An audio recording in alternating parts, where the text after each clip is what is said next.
Hello and welcome to Learning Music with Pat. Today I've brought in some instruments that I probably have had in before. In fact, I'm sure that most of them I've had in before, but I haven't had them in for months. So I think that some of you probably either don't remember them, or if you're viewing as a new person, you probably haven't seen them at all. You know, the world has many instruments. I have over 300 of my own, and most of them are playable, and most of them I have played or do play. Some of them can't be played, or they're damaged in some way, and it would cost too much to fix them. Some of them didn't play well from the time that I got them. But for the most part, what I'm trying to show is a great variation of instruments from all over the world that people can play. And it doesn't have to be like the most extravagant. It doesn't have to be the most complicated. Some of these instruments are really quite simple, yet at the same time they can play very beautiful music.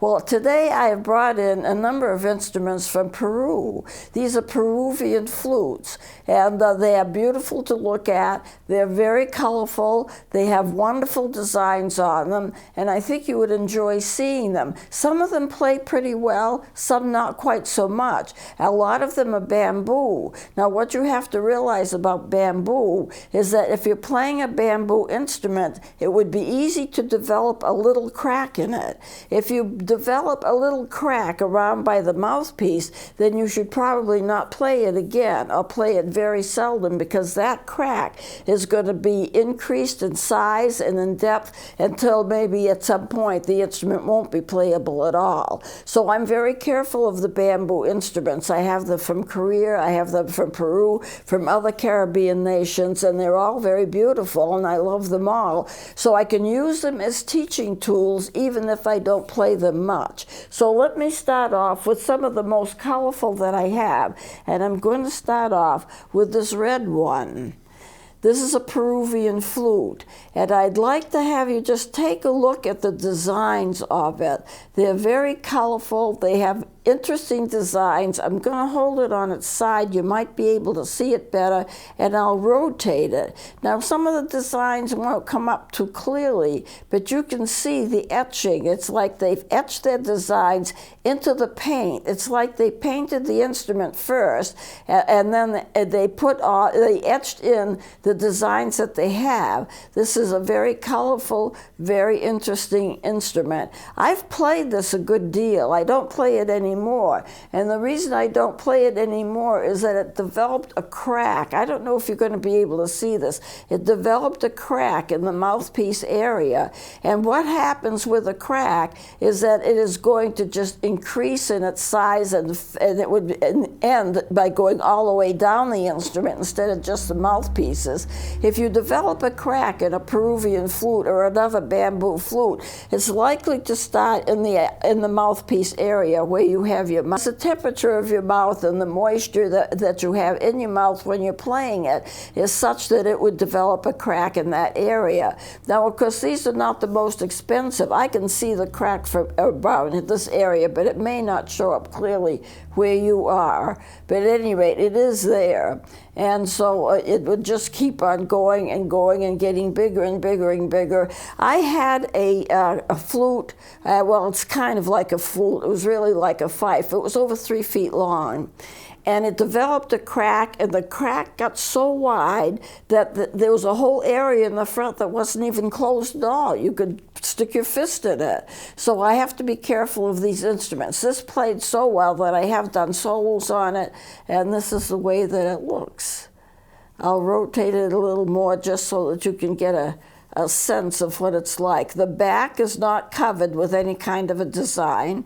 It's basically in the front, as you can see as I twist it, as it's coming around. And the designs are lovely, and people love to see these because, you know, they're interesting. And it has the fipple mouthpiece.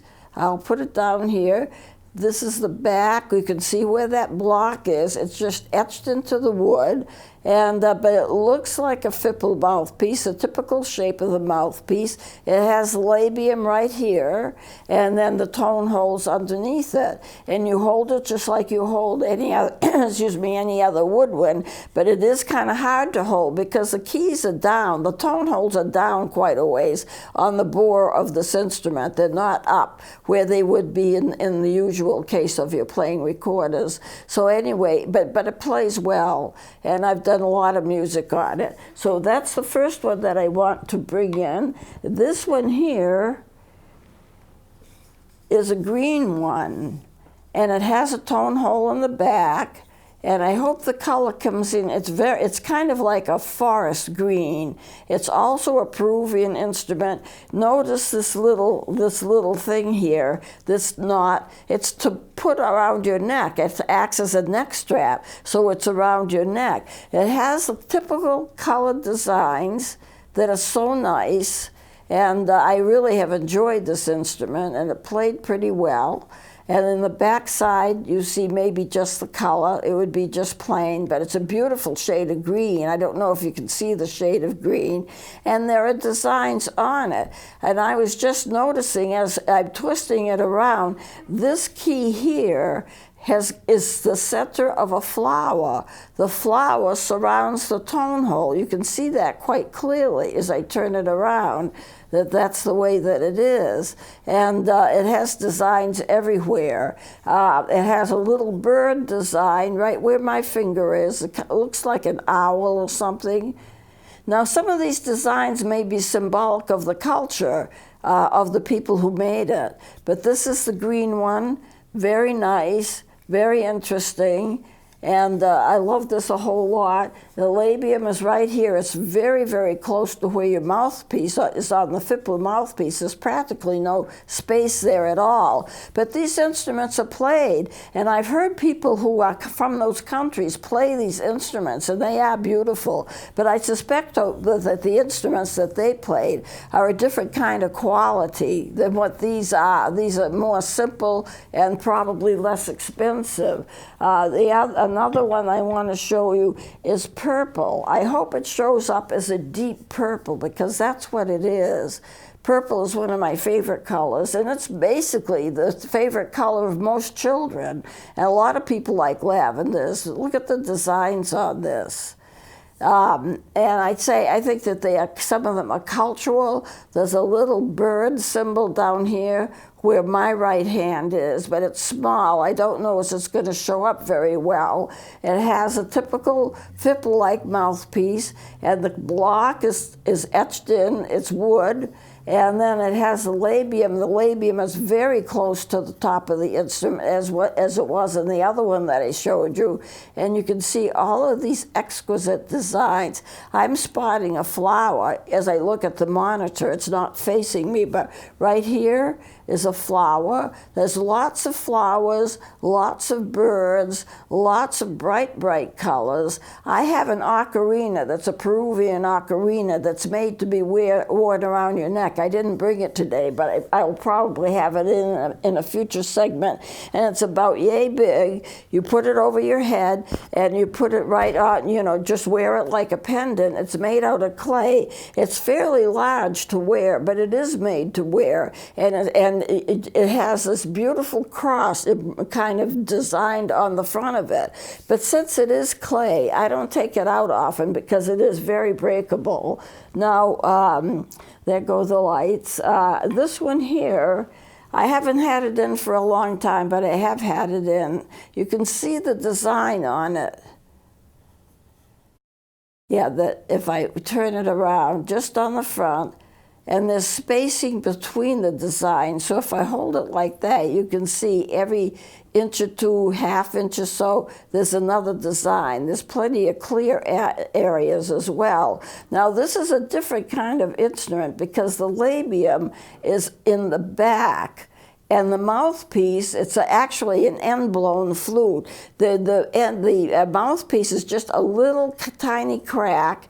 If I hold it like that, you might be able to see it, but this is a flat top, and there's a little crack right there where I have my where I have my finger. It may or may not show up, but it's there. And the labium is in the back, and the tone holes, of course, have to be in the front. So what you have to do is blow into it on the top. It's not like a regular mouthpiece, although it acts like one. You blow in between that and the labium. You have to have your mouth so positioned that you can get air in here, and let air come out of here. There's very little spacing there. The labium is right here. You can see it. The mouthpiece is on top of that, on the flat top, with like a crack in it. So it is, I like it. It's a beautiful instrument, not so easy to play, but maybe if I hold it here, you can see the designs better. If there's a way I can get it, you can see the designs. There's a little space between them, but it's an unusual instrument, and it's made out of bamboo. Some of the bamboo instruments I have a glaze on them, and I have a bamboo saxophone, and it stands about yay high. I have had it in before. I'll bring it in again, and it's all glazed, and and it's layered. It's bamboo, but it has layers and layers of bamboo. It's shaped like a saxophone. It has a mouthpiece that's carved into it, similar to a saxophone, and it does very well. And I'm not worried about it splitting because the wood is very thick and it's covered with a heavy glaze, and that protects it. Some of these other smaller instruments don't have a glaze on them, and as you can see now, holding it that way, you can see the top designs more easily. So that is also a Peruvian one. So and this one here is black, but you see the same type of thing. If I hold it, you can see the designs on it as I rotate it a little bit. And it has a huge bird symbol right where my finger is. I'm not sure how much you can see. I'm watching the monitor because I'm behind the instrument, so I'm not sure what you're seeing on the front part. But it also has a labium that's very close to the top of the instrument. It has a typical fiddle design, a little block, a scoop here, a little block there, and it's just a very interesting instrument. These instruments, I imagine, are very typical of instruments that people would play in the culture of that country. So it's interesting to see that. Now this one here, oops, I have a note to myself on here. This is Moroccan. I have had it in before. This is a Moroccan instrument, also end blown. By that I mean there's no regular mouthpiece. There's a little crack or a little cut on top, and then the labium is right here where I have my finger. The tone holes are in the back. These are where the tone holes are. But the mouthpiece and the labium would look like they were in the back of the instrument. The tone holes have to be in front because that's the only way that you'd be able to finger it. But the labium and the little crack here, you have to get your mouth just so it blows air into that little crack, and then it goes out of this labium. And there's so little space between them that it's hard to play. I have seen people play them, and they're very, very nice. They can sound very, very nice. I tried to, with other instruments that I have, since I have so many, tried to duplicate the sound that comes out of some of these end-blown flutes, and I can't do it. There isn't an instrument that I have that can duplicate the quality of the sound that comes from these little instruments. Don't put these little instruments down. They can play very, very beautiful music. And I notice also that they're playing them more in orchestral productions and so forth. People will have a little solo and they'll be playing it. And the tone is magnificent. This is an Indian flute. I've had flutes like this before. It comes from the country of India. It has a big C on the back, which I imagine stands for the fact that it's in the key of C. But I can't be sure about that because I don't know anyone that can verify that from India. Labium right here, it's like a little square, and the mouthpiece is like a fiddle mouthpiece. The designs are on the top. I'll hold it on the side. I think you can see the designs better if I hold it on the top and slowly rotate it, especially in this area right here has got quite a few designs on it, and it's bamboo, and the tone holes are all the same size. Now, most instruments, the tone holes are a different size to accommodate the different sizes of your fingers, because your finger's not going to be the same sizes, and so therefore the holes that you have to cover in any of these instruments can be varied in size just to accommodate that. And as all woodwind instruments, you notice that the left hand is always going to go on top, the right hand is always going to go on the bottom, and this is the way that you hold it, with curved fingers, never flat like that. I've seen people try to do that, but they can never get their hands on the holes to cover the holes completely when they need to, unless they are holding their hand kind of in that position, and then when a note comes up and you have to put a finger down, you can easily get it down, because if you don't cover the tone holes completely, you don't get the sound that you want. So this is from the country of India. Let's see. This is kind of like a lime green, and it's also a Peruvian flute. And you can see the etchings as I turn it. And there's a bird symbol on it right here, although I don't know how that comes in. I like to get the light bouncing off from it because it's easier for you to see. And you can see all of these. It's really an amazing thing. Wonderful to play, beautiful to look at. It's one of my favorite colors. Now I have brought in, this comes from India, and I haven't had it in for a long time.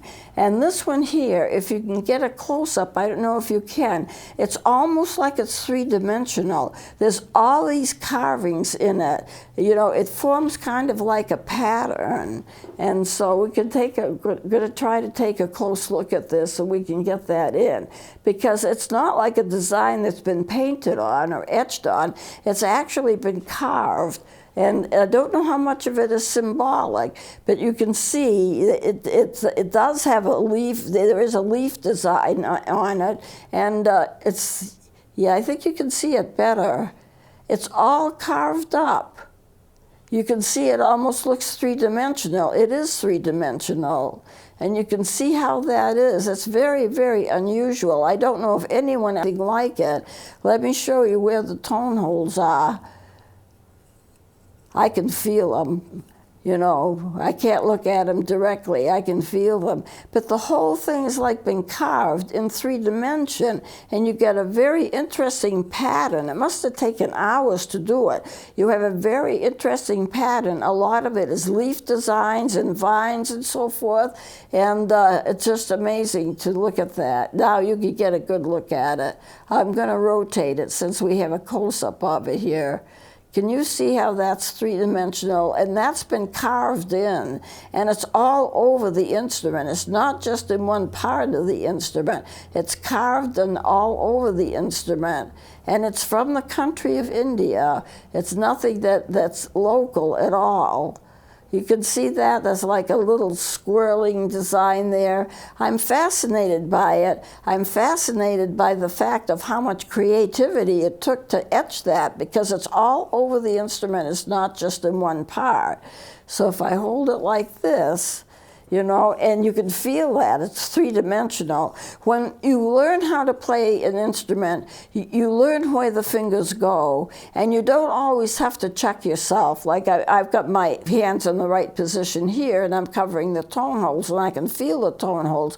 But when you first start, your temptation is to look and see, are my fingers right? The indentations, you can feel indentations, and some instruments, they're raised a little, so you can feel them even more so. But regular recorders, you don't need to do that, and they don't do it. And you learn where your fingers go, and you can feel the indentations of where the tone holes are. Now, I also brought up some that because of the color, I haven't had them in for a long time, but pink and blue. Isn't that interesting? Now, on the monitor, these two colors look a little different, but they're the same. pink and blue. The top of it looks a little green to me in the monitor, but it's an unusual instrument. You can get them in different colors, but this is the only pink and blue one that I have. And the blue that you see is actually the same color up here, even though it looks greenish up here. Pink and blue. I have one that's orange and green. I haven't had these in for, I don't know, 2 or 3 years. They've been in storage, but the orange and green, I do have one from Wendy's that's orange and green like that, but the color is different, and I think it's nice. A lot of people are attracted to the colors. When I do demonstrations and do, different group meetings that I have and seminars that I've done, I always like to bring the instruments of different colors because people are fascinated by the color.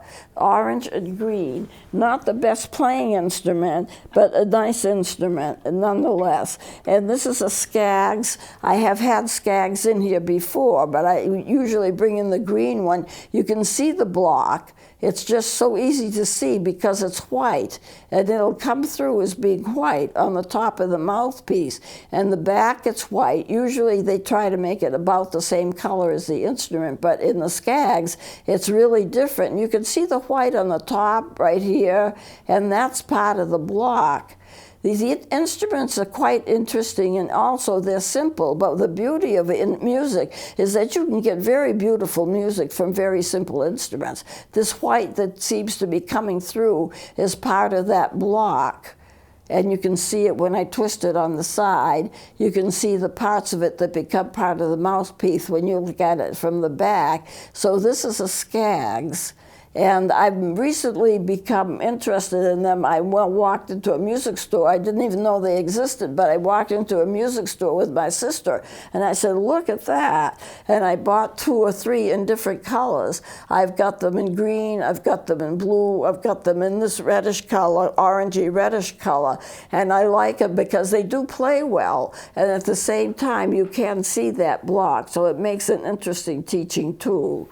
So that's what I have. And this one is a German instrument. I have shown you some German instruments, but this one is meant to be played. The one I showed you was a combination of a top from one instrument and a bottom from the other. But this is a true German instrument. There are no double, and I don't know how well you're going to be able to see this, but with the tone holes in the front, some of the newer ones and the better ones have small double holes toward the where your D would be and where your C would be in the lower end of the instrument. This does not. It's an older instrument. The older instruments usually didn't do that, but it helps with your sharps and your flats. It doesn't make any difference. You can still play them whether you have a double hole arrangement on these lower holes or whether you don't. So this plays perfectly well. A wooden block. It's etched in. It's from a part of the instrument itself, the wood, and it's all wood. Plays beautifully.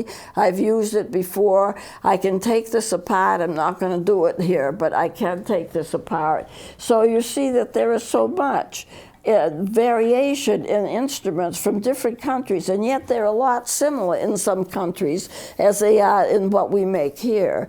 Most of my instruments, a lot of them come from China, Japan, the Caribbean. Of course, I have American instruments too. A lot of them come from Germany. Germany makes very nice instruments, but all over the world you get a whole gathering of instruments, and they all play well. Music is a universal language, and in a way we all speak it. So I'm coming to the end of time here for this show. I'm going to close it here, and I'm going to show you more in the next half hour.